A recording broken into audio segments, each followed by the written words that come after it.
Selamat pagi, Mbak. Pagi. Perkenalkan, saya Perawat Nurul yang bertugas shift pagi pada pagi hari ini. Boleh saya tahu nama Mbak siapa? Nama saya Fani. Panggil aja Mbak Fani. Oke, saya panggil Mbak Fani ya. Hari ini kita akan mengobrol sebentar, tujuannya agar kita bisa saling mengenal nih. Dan Mbak Fani bisa menceritakan apa yang sedang Mbak rasakan hari ini. Bagaimana perasaan Mbak Fani hari ini? Apakah tidurnya semalam nyenyak? Saya gagalisa sus. Saya harus segera pergi sekarang karena jutaan followers saya di media sosial itu sudah menunggu saya untuk live streaming acara kecantikan di Jakarta. Saya tidak bisa lama-lama di sini. Oh begitu ya Mbak, oh my god. Bagaimana kalau kita berbincang-bincang sebentar nih mengenai apa Mbak yang Mbak Fani rasakan sekarang? Sebentar saja, 3 sampai 5 menit. Mbak Ya Fani udah, bersedia? jangan lama-lama ya sus. Mbak Fani tadi mengatakan harus pergi untuk live streaming karena ditunggu jutaan pengikut ya. Ya sus, saya ini beauty influencer terkenal. Kalau saya telat, nanti agensi saya bisa marah.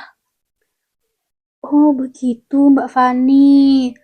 Saya paham Mbak Fani merasa sebagai seorang influencer yang sangat sibuk.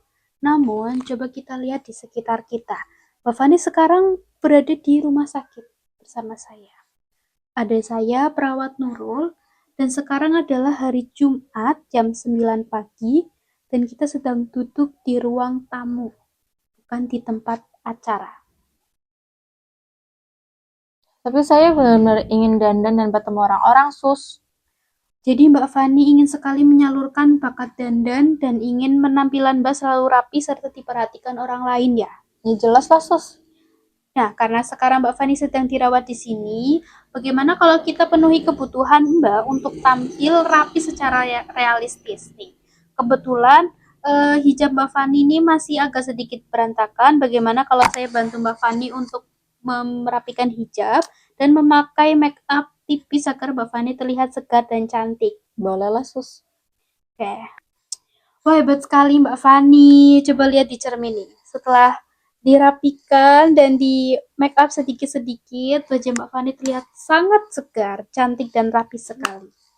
Nah, untuk merapikan hal diri seperti ini, itu hal yang bagus. Bagaimana kalau kegiatan ini kita lakukan, kita masukkan dalam kegiatan jadwal harian Mbak Fani? Mau dilakukan berapa kali sehari? Bagaimana kalau setelah mandi pagi dan sore? Boleh sus. Oke, bagaimana perasaan Mbak Fani setelah kita mengobrol dan merapikan rambut tadi? Mbak Fani tampak lebih tenang ya, senyumnya kelihatan dan kerudungnya rapi sekali. Oke, nanti Mbak Fani coba terapkan ya. Mbak Fani bisa nanti merapikan rambut, kemudian merapikan hijabnya dan berdandan tipis secara mandiri sesuai jadwal. Mbak Fani, besok kita mengobrol lagi ya. Kita akan mendiskusikan kemampuan atau hobi lain yang Mbak Fani miliki untuk kita latih bersama. Besok jam 9 pagi ya Mbak di ruang tamu ini. Ya sus. Oke, selamat jumpa Mbak Fani. Ya, sampai jumpa.